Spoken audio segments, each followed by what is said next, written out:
As you've likely heard, Starbucks announced yesterday that it's closing all 8,000 of its company-owned stores on May 29th to educate employees on racial bias. The announcement came just days after two black men were sitting in a Philadelphia Starbucks waiting for a friend when they were accused of trespassing and ultimately arrested and held for nearly 9 hours before they were released, according to their lawyer. These guys were doing what people do every single day. They were having a meeting, and they were undoubtedly singled out because of their race. Others agreed and have been protesting at Starbucks locations since. But this is far from the only incident of its kind. In Rochester Hills, Michigan last week, a black 14-year-old was shot at when he knocked on a door to ask for directions after he missed his bus. The couple inside accused him of trying to break in. And back here in Massachusetts, Cambridge police are being criticized for punching a black Harvard student they said was on drugs and acting aggressively, although some bystanders say the officers clearly overreacted. In the Boston Globe, columnist Renee Graham declared the incidents were all part of the problem of white fear, writing, "To be black is to always be in the wrong place at the wrong time. In America, there is never a right place for black people." Joining me now are Tina Opie, an assistant professor of management at Babson College. Hi, Tina. Thanks for being here. Reverend Irene Monroe, a syndicated religion columnist, GBH News contributor, and regular BPR guest. Nice to see you, Irene.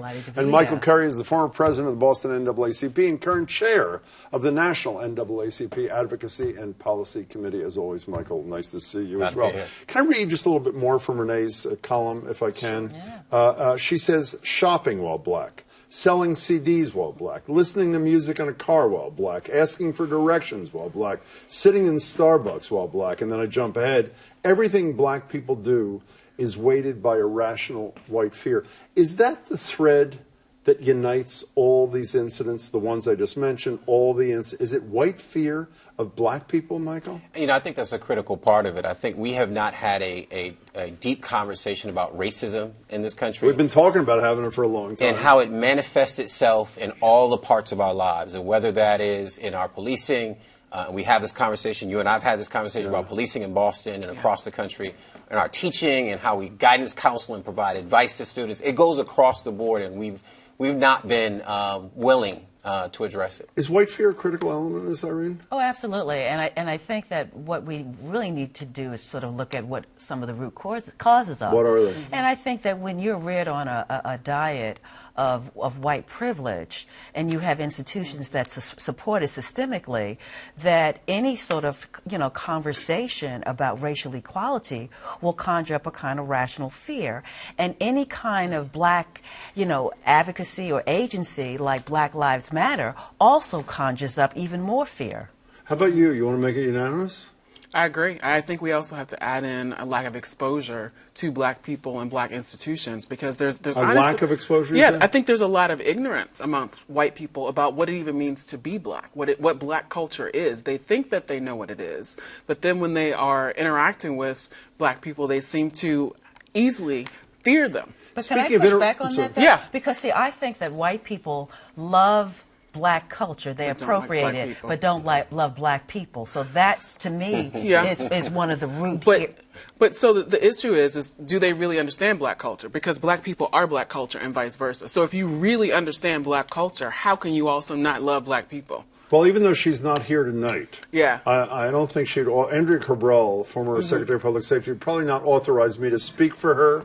But what she said on the radio today is, wait a second, when we were discussing this topic, so I should make sure that you're exposed to people like me so that you can treat me more respectfully. How do you respond to her in absentia? Well, listen, all I'm going to say is whatever you need to do so that you don't fear me and kill me or arrest me, do it. You know, you didn't watch the Harvard video. I should apologize to you. The Harvard, the video of the Harvard student getting punched by the cops there in Cambridge.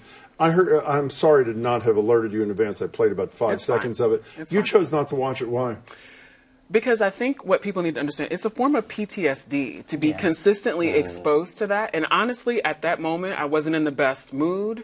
And I didn't want to watch yet another instance of where it seemed like someone was being treated unfairly just because they have skin like mine. You're a Cambridge kid like me. What's your reaction? So I reside in Cambridge. So the next morning, I talked with the police commissioner because we were all upset about it. News, even though you live in Cambridge, there is a Chitlin circuit, so we all knew about it. What do you say particularly as folks. Well, one of the things about Commissioner Braude is that I think that what I felt like he didn't understand is that they always will say that, that's police protocol, that the young man wasn't, compliant. And that's always an argument in terms of the kind of overreach that we see. But sometimes it's true, is it not? By the way, let's hear from him. But Here he is, for by the way, too. not talking to Thank you, you. but making a statement, and then I want your reaction to it. Here's Commissioner Braude from Cambridge. It was for his safety, the safety of the officers, and the safety of everybody else. You have to judge their actions within the context of a rapidly evolving situation and not with this ideal construct.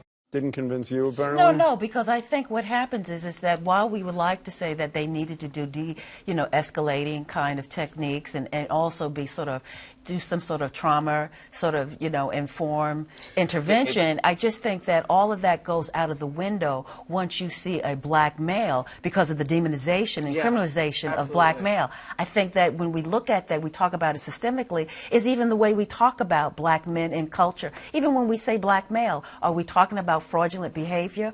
Are we talking about an African American? Or have we conflated the two to mean both? And there's an important part of this, which is we don't have to start from scratch. The Social Justice Task Force in the City of Boston, many of us sat around that table and challenged the City of Boston on its use of force policy and how to de-escalate a situation. When you clearly identify someone's mentally ill on substance use, if they're white, male or woman, they get a whole different treatment than if they're a black man or woman.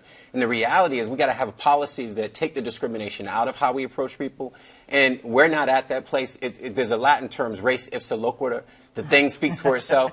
It is pretty clear that this was not the right use of force to take down a man who was either mentally ill or on some substance. And naked. Please. And naked. And completely So there was naked. no question about whether he could have been. Can I move from Harvard Square to Rittenhouse Square, where my mother lived the last few years of her life in Philadelphia, my hometown? In some ways, it seems to me, Starbucks may be the most important of these stories, and I'll tell you why. It's not because, hopefully, we don't care about the Stephon Clarks, the ultimate horrible outcome, or this young man, but everybody goes to a coffee shop. You can't rationalize anymore, well, that's a part of the world that I don't really live in or go in.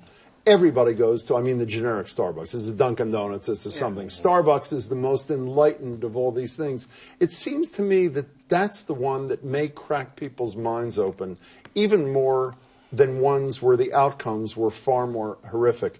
Am I barking up the wrong tree here? I'm not sure. I think there are many places we see discrimination that we all frequent, we all go to, and it's the Walmarts, right? If you look about situations like Walmart, it's not uncommon. I think the challenge for us, and I think the model that maybe Starbucks is in the process of setting for the rest of the country, is how do you respond to it? When you shut down stores and do training, that's a good approach. When you talk about changing culture... Well, if it's real, if it's a CYA thing, really no one knows yet. But I would challenge that, is that if we allow it to be token, it'll be token. But I don't think that we're in a place right now that folks, including the folks of color that are in the organization, who I think will step up. Rosalind Brewer. I think there's an opportunity there to make sure, this is a great place. We have more black people in key positions across this country that if they're empowered can really change culture from within. There's an opportunity to do that. So Barista Summit may do it, even if the Beer Summit didn't do it. You're usually more negative than I am, but can I be more negative? We know each other fairly well. You know what the first thought I had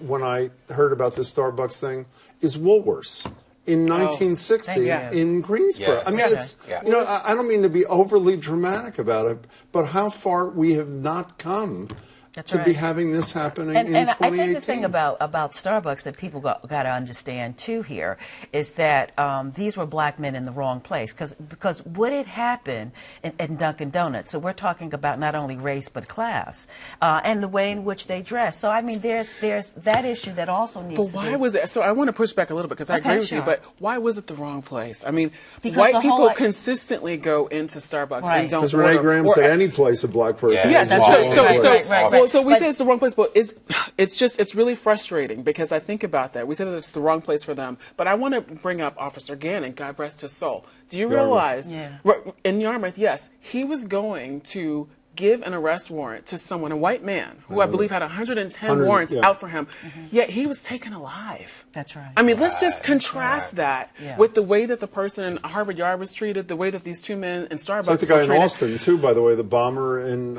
I mean, yes, and in South Carolina. he wasn't I mean, taken alive, but they weren't shooting into that. right, or even, but let's look at Dylan Roof. Does I mean, Trump have something to gosh. do with Oh, creating yeah. this? Well, he It's brings it more Stokes. unabashedly to the surface here.